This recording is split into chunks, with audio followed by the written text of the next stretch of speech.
RDC est une et indivisible. De la population de tout le monde, c'est qu'il faut tout arrêter pour faire face à cette situation.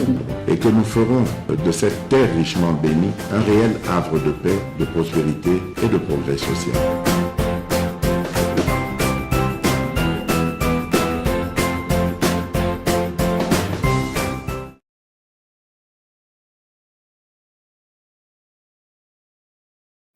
Merci de suivre MKBs officiels, Bozali Ebele, Bozolanda biso partout à travers le monde. Bozali moi mingi na mboka ya pembeni, na pesi mbote na batu ya Potopoto, na pesi mbote na batu ya Pointe-Noire, na pesi mbote na batu bazana Brazzaville. Merci beaucoup. Batu zona télé, batu nyonso na mone batu zo komelanga na Brazzaville Ebele. Merci mingi ndenge bozali ko sa fidélité na bino na chaîne na biso boyeba ke biso pe na niveau ya MKBs officiel tokoki jamais alors jamais kozala insensible na réaction na bino aussi rapide que vous allez manifester envers nous.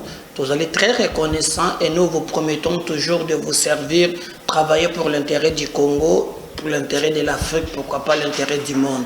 Alors votre façon de nous soutenir, vous le savez très bien, il ne faut pas les parler de la cuillère. Allez-y vous abonner. Faites aussi abonner les autres. Na chaîne Nabiso, ensemble Tokotonga réseau. Otobengi ya ambassadeur, topé ambassadrice. Il y a MKBs officiel. Donc continuez à le faire. Vraiment, Bisopé, Tokozangate, ko accompagner Bino, Ana Moussala, Oyo. Ezali facilité mais tozali kobunda par tous les moyens pour teto salela bino yango ndenge elongo bani. Alors na canal na yo batebele bakoki ko découvrir chaîne na biso pe vraiment bakoki ko continuer ko s'abonner et kozala très bien. N'oubliez pas aussi de liker vidéo tango zali kota la yango place bako mi j'aime, il faut appuyer place wana pour na ko aimer vidéo et kozala très bien et nombre de j'aime wana les allez encourager biso pour te token de la bino ensemble elongo tokobeta masolo ya liboso Jean-Marc Kabund nini lekelaki ya liboso ya bazuzi bazali kofunda ye na makambo ebele. Je crois que bokoye bango na émission ya mokolo ya lelo nini ezali kozela ye Jean-Marc Kabund akabund bokoye bango kaka na émission na biso ya mokolo ya lelo asali base na réseaux sociaux lobby mama moko akendaki vraiment à côté ya ba boadi kuna ko na ba maigre moyen o yazalaki na yango akende ko sala pont asunga bandeko ya kuna mais bandeko nanga chose grave et loko isalami kuna na no isalamate. Bon, je me suis posé la question. Même à Tabalobi qui est allé mabaya monsieur faut bakanga ingénieur.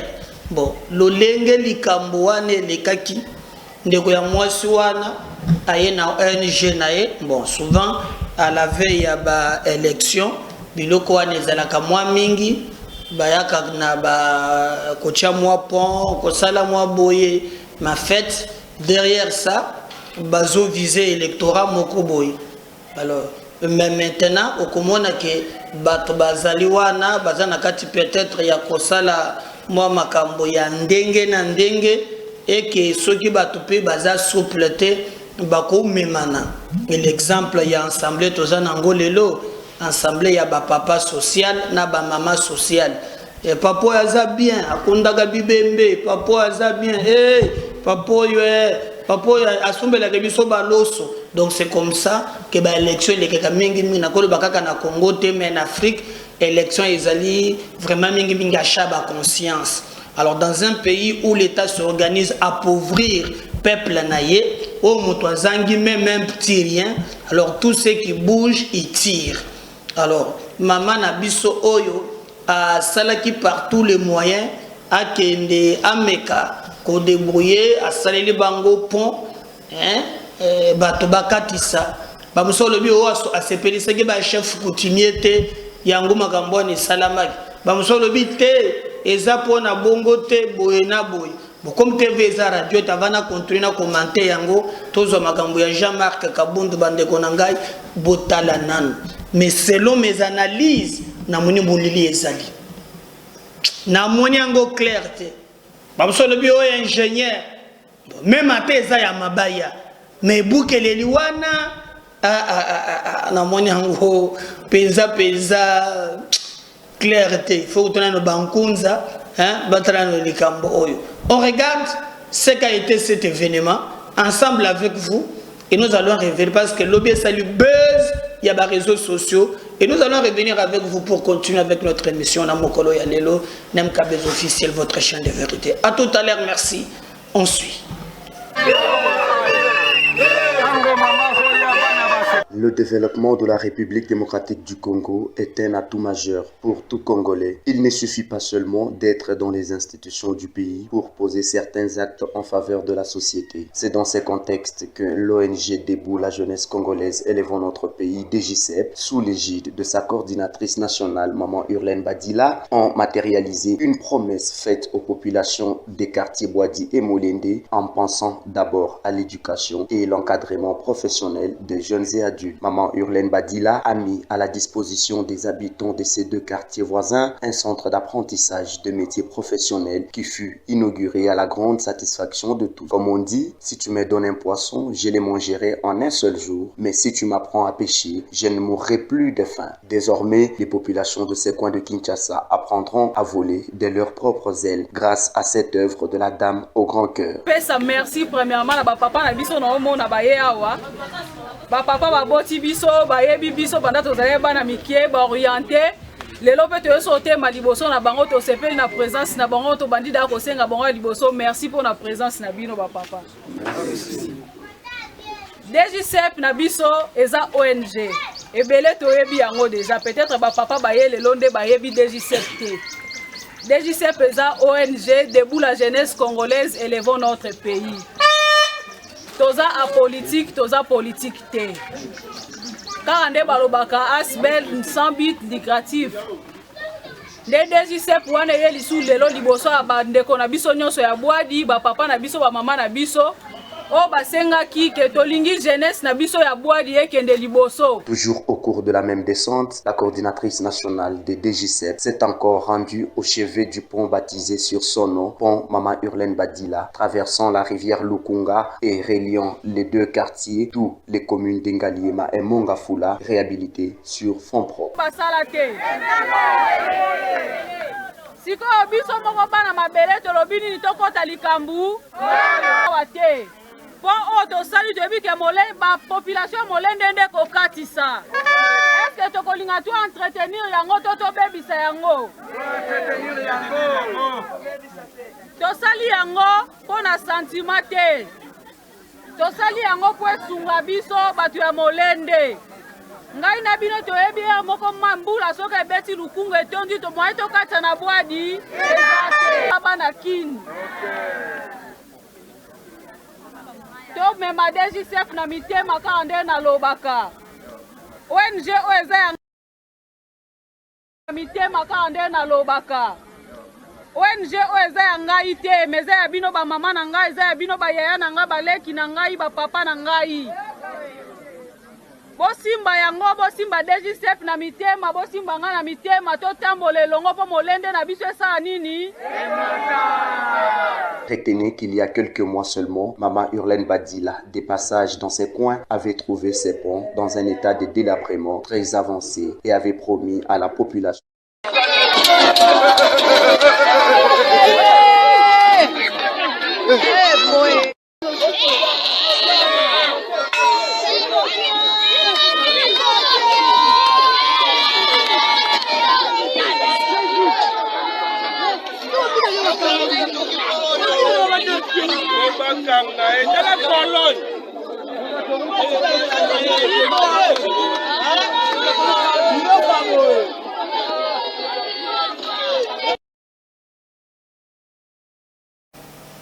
Voilà, je crois que wana bolandi bon moni bino moko bon suko bo analyse na bino hein et puis chance pour bato angambo wana bazali ki souple père wana ya veste wana donc moyen te.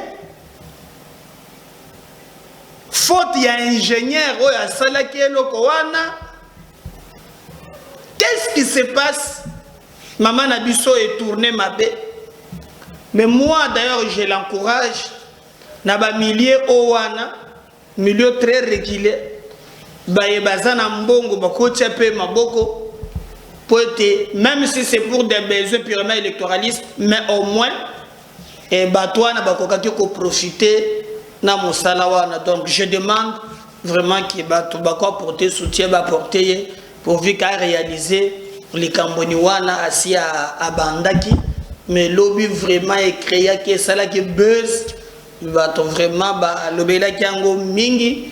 Bon, peut-être que ata la mais Dieu merci a dindaki na maïté, ce qui peut être a dindaki na maïkuna, tu éviter les lingues salamanakati ya maï, tu éviter mais tu moni quand même qu'il a pu tenir, biso tozali kota la yango na lisu mususu. Mais on va voir bande qu'on a ensemble avec vous ce qui les Cambouana et Kosuke Landengenin, mais il se porte très bien, mais seulement Senwana est tourné Mabé. Et ça vous donne aussi l'image, il y a qu'à comprendre les Congo profonds. Connaissez Babouadi à côté, il y a Olekiba Ipen, Netba Rivière Lukunga, Ndenga Zoloboana, Okoti, Netozo Katissa, Bangamboana. Donc voilà au moins autre na fait des sociétés. Alors Toko Kende maintenant Kobete li solo. Solo boyebi très bien zali le Kamboya Jean-Marc Kabund lobby azalaki liboso ya ba Zuzi na cour de cassation sengela ki asamba na yebisaki bino ke ba kolandela Jean-Marc Kabund na ba grief oyo greffe ya liboso ba lobby outrage au parlement oyo ya fingaki mbobi makambo atenaki na parlement.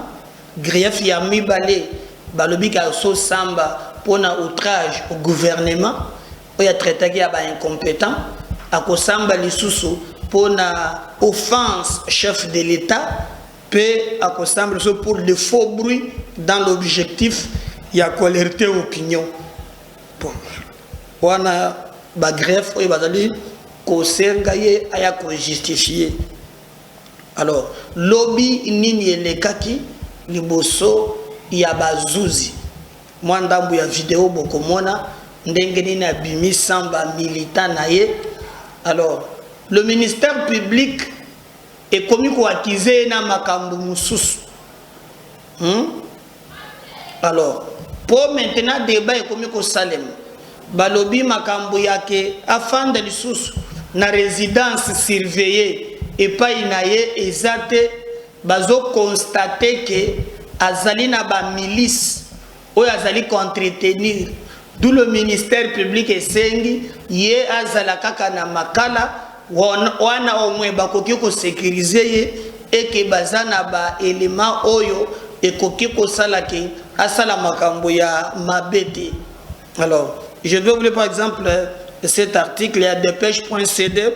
Le résidence surveillée à Makala, le ministère public accuse Jean-Marc Kabund d'avoir une milice dans sa résidence de Kingaboa. Qui cherchait le 5 septembre 2022, le procès Kabund s'est ouvert ce lundi à la Cour de cassation. Pour cette première audience, les avocats de la partie Kabund, ancien premier vice-président de l'Assemblée nationale, ont exigé que leurs clients soient placés en résidence surveillance selon la décision de la Chambre du Conseil de la Cour de cassation et c'est en dehors de la prison centrale de Makala. Hélas, le parquet près la Cour de cassation dit entendre que le gouvernement, à travers le ministère de l'Intérieur, met à sa disposition une résidence pour placer l'opposant Kabund. Pour le parquet, cela ne fera pas dans sa résidence de Kingaboa, Jean-Marc Kabund ayant une milice chez lui. L'exécution d'une mise en résidence surveillée n'est pas prévue par la loi. Les modalités d'exécution ne sont pas déterminées. Quand on dit résidence surveillée, ce n'est pas à la maison du prévenu. Nous avons écrit au gouvernement par l'entremise du vice-premier ministre en charge de l'Intérieur, Daniel Asselo, depuis le 15 août, pour demander à ce qu'il nous donne une maison ou un appartement. À la lettre était réceptionnée par le cabinet du VPM de l'Intérieur. Si aujourd'hui le ministère de l'Intérieur nous trouve une maison ou une résidence, nous allons les placer là. Nous ne devrions pas le placer chez lui parce qu'il a une milice chez lui, déclare le ministère public. Signalons que Jean-Marc Kabound est accusé d'outrage au président de la République, faux bruit envers les institutions du pays. Donc, je crois, Boyo qui est un peu, moi, Kokoso, et Zaliko Salemanali Kamboniwana. Alors, je ne sais pas, ministère public, Banketaki, Bakendake Paya, Jean-Marc Kabound, selon Bango, Bakotaki ke Kabound, Azana milice. Alors, Bavoka ya Kabound, Balobi, na entendement na Bango. O Bango, Bazoyo kana résidence surveillée, et l'ungi koloba ke Kabound, alungo place Bango, Bacheye, Baye na ye inde tinanda kuna ye. Mais Bacheli ni ye basoda. Alors, ministère public a lobby, et koki kosimbate, pambate Kabound ye moko, alina ba milice nanda kuna ye, alina ba milice o yazali ko entretenir. Alors Bango ko simba te, raison pour laquelle Bango loko la parquet près la cour de cassation ba komela ki ministre de l'Intérieur monsieur Asselo pona ko yebisa ye que monsieur le ministre Tchela biso ndako moko oyo ko pesa biso ba policier oyo ko sécuriser parce que yo mundele ko s'occuper na sécurité na biso intérieur awa. Donc poete babatela Kabound Asselo nanu penza pe apesi ndako wana te, mais Bango balobi bakoki jamais ko permettre que Kabound akende ko la résidence surveillée et pas inaye pambate ye azali na bamilis na lupango be ya ye lobi asambaki ezalaki question ya ke ye aya maintenant na ba preuve ya mayinyonso ya lobaki oyebaki makambo lobaki le belé entre autres o babengi ba faux bruit mbongo ezobima wana budget ekenda kalibanda ya mboka boye na boye. Alors babengi ye maintenant l'occasion est monani aya kopesa ba elemani wana ye abandaki koloba. Alors c'est en ce moment là que bazali kozela Jean-Marc Kabound lobby a sengaki a lobby que bapesa ye une semaine ou 2 semaines le temps que ba avocat na ye bakot en profondeur il y a ba accusation wana et que ba trouver ba réponse appropriée ba préparer pe ba preuve na bango po ba ya kopesa na zuzi o ya liko sambisa Kabound. Donc lobby bo sambisa leleki be wana donc ileki ndenge wana et Kabound asengi akozonga après. Alors ba militant na ye nazoka moke baza mwa mingi te, la même jour bameki na limite mwa bidon ya essence mwa pine batie mwa moto ndambo. Après quelques minutes ça a été un peu maîtrisé, situation est quand même à la normale.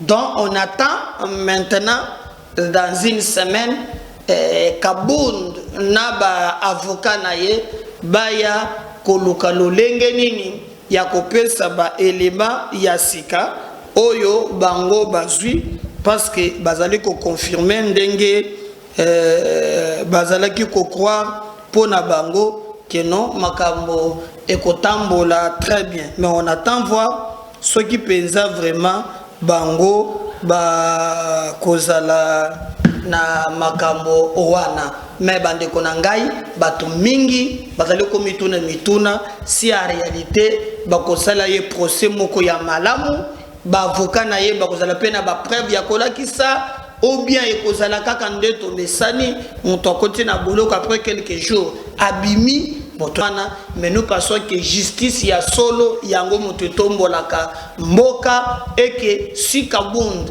alina ye na ba preuve, je crois que au contraire le parquet ou bien Bazouzi, le ministère public basala par tous les moyens kotikaniye mais baluka batu mususu o ba yebi mbongo wana po bakangama ponga na lubaki exacte que manso Kabunda lobaki ezalukuta. Mais le problème ezali pe lolenge pe alobela ki yango pe na ba condition ya selela ki yango ezalaki une intention de nuire.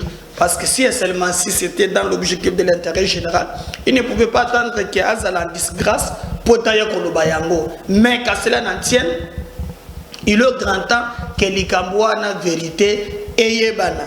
Tous les maintenant procès Moussous et Koya, je crois dans une semaine ou 2 semaines, on va fixer l'Ikamboua et que biso MKB officiel tokozalawana pona ko yebisabino toujours vérité comme d'habitude parce que vous prenez biso pambate pour te bozwa ba info ya solo partout à travers le monde et to kolembate ko pesa bino dossier one et Jean-Marc Kabund azongaki.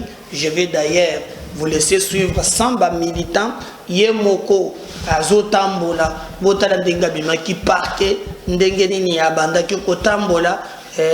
Moi quelques bateaux bazalaki wana ba bandiko le kobetele maboko et ezalaki vraiment lobby. On suit ça et nous allons revenir avec vous pour continuer l'émission na biso na mokolo ya lelo na chaîne na bino bopona MKB officiel. À tout à l'heure, juste cette vidéo ya Jean-Marc Kabund. La Cour de cassation Jean-Marc Kabund y était de nouveau ce lundi 5 septembre. Devant cette juridiction, plusieurs militants venus soutenir leur leader poursuivis pour outrage au chef de l'État. Aussitôt ouverte, l'audience a été renvoyée au 12 septembre prochain.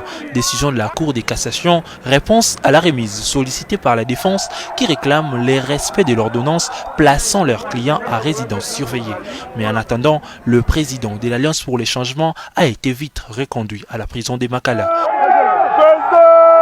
Le statut de député, il continue encore à en bénéficier. Il n'est pas à l'endroit. Sa place à lui, c'est dans une résidence. On avait évoqué tout simplement que la résidence est une notion qui relève du droit civil et que la prison relève de la notion du droit pénitentiaire, plus précisément. Il est député, pourquoi il doit être toujours à Makala? Et d'ailleurs, la citation a prévenu, crée encore une confusion. Félix Tshisekedi lobby ba fonctionnaire ba baraki yenzela. Bazalaki mayele soki ba pese bango syndicat na oya souple ni we moya la vie tout s'arrache batandami wana jitande kabilo kote le maboyete o mukamate donc okosala blague te mais awa tomoni lo lenge nini bato baye en tout cas bazalaki wana bakutani na ndeko Tshisekedi bamura balingi batindi kabango Félix Ateli mjoko za batu ya ministère ya environnement basali trop bazwaka prime na bangote alors ba décider environnement côté vous bazayiba non ouais oh mamie vous bazayiba nini na environnement prime bimakate prime kendaka wapi connaît pas F bazayi bazali le premier bimakate bon wana tulinga toyaba so premier so bimate so kendaka wapi mais botala bino moko ndenge nini ba tata na ba mama ba baraki nzela et pas Félix Tshisekedi ti abengi moko na bango oya zalaki lokola syndicaliste vie ça tous les jours te okola na mutu pamba lobi o moni président Kaka courage, la détermination. Il ne faut jamais baisser le bras. Le seul moyen d'échouer dans la vie, c'est de ne pas essayer. Il faut toujours essayer. On ne sait jamais ça peut tenir.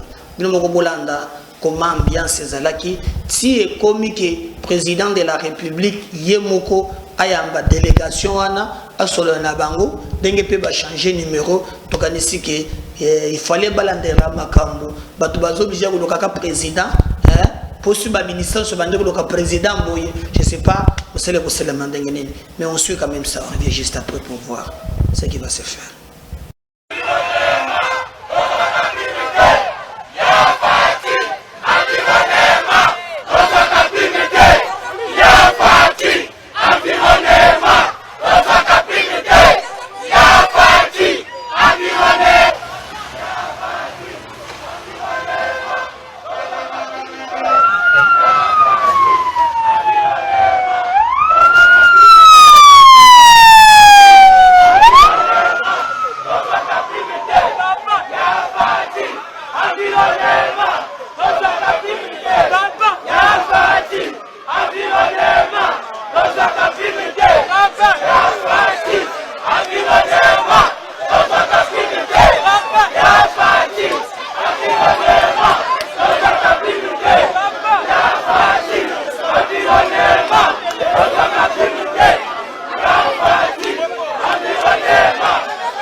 Voilà, je crois que bande konangai binomoko bo tali koma ambiance ezalaki na likambo wana binomoko bo tali, j'espère que vous allez ko omona yango mutu moko asekisi ngai na ko chele bino pembo video wana ezali Obe Minako tout le temps qu'il a fait président de la majorité parlementaire, président de l'Assemblée nationale, élité, mystique, mais la batte, à Kendaka qui a mobilisé bateau pour la Kabila na bandu de ce qui est mais ce botale li boke ya bateau oyo bayambie bokoyoka soni na mawa.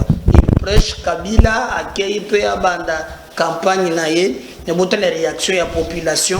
Ndengeni makambouane lekelaki ezalaki soni pemawa. Devons travailler pour le peuple, même qu'après nos fonctions, que le peuple là-bas garde à Kanamutu. Ah, papa oyo, tango azalaka na pouvoir, tel oya la qui peuple. Ah, ministre tel, tango azalaki peuple na pouvoir à décanter que situation telle. Ah, ndeko wana, tango azalaka na fonction, il a fait ceci. Parce que tout passe, tout coule, rien ne demeure. Les hommes passent, mais les institutions restent. Alors, Soki Penza, Tozali Kozoba fonction, commis au sommet, le même peuple que nous laissons aujourd'hui, le but qu'on a besoin pour Tozong et la Bango et qu'on a trop tard. La plupart des gens qui ont besoin de fonction, les lots, baza bloqué, baza batenini, bakoki kosala. Donc, je pense que nous devons travailler pour le peuple.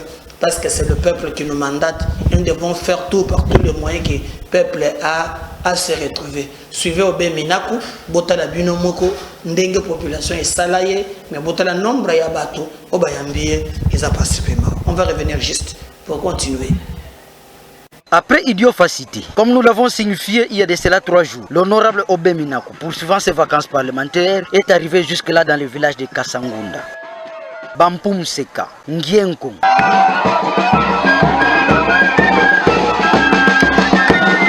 Mangemi, Eben, Kapia et même Bantiona plus tard dans l'année.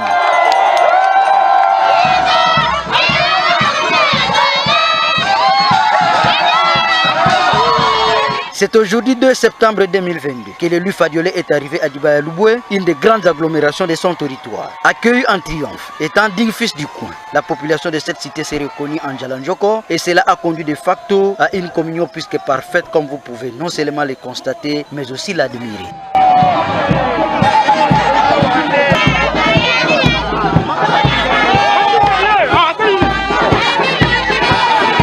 De la démocratie au lien de fraternité, en passant par les travaux à faire à Dibaya Louboué et de son appartenance au PPRD et au FCC sous le leadership de Joseph Kabila Kabange. Voilà ce qui a constitué l'essentiel de la communication de l'élu du PPRD à Dibaya Louboué.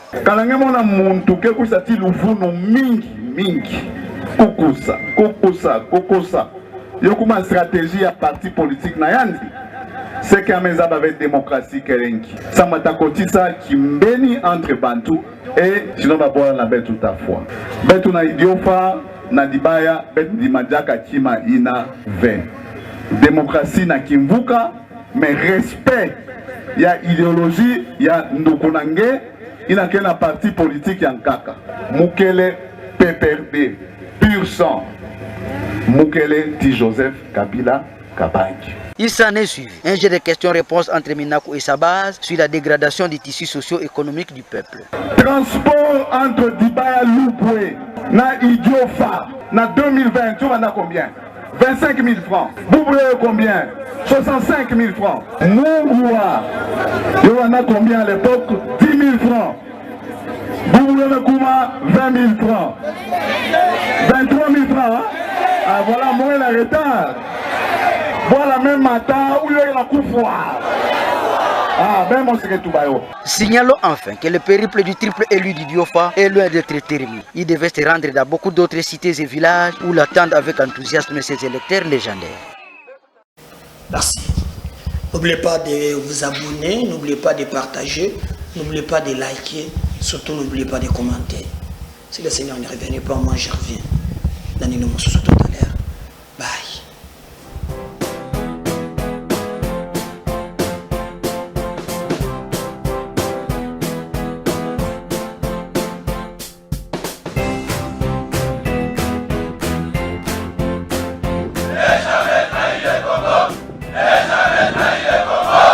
RDC est une et indivisible. De la population et de tout le monde, c'est qu'il faut tout arrêter pour faire face à cette situation. Et que nous ferons de cette terre richement bénie un réel havre de paix, de prospérité et de progrès social.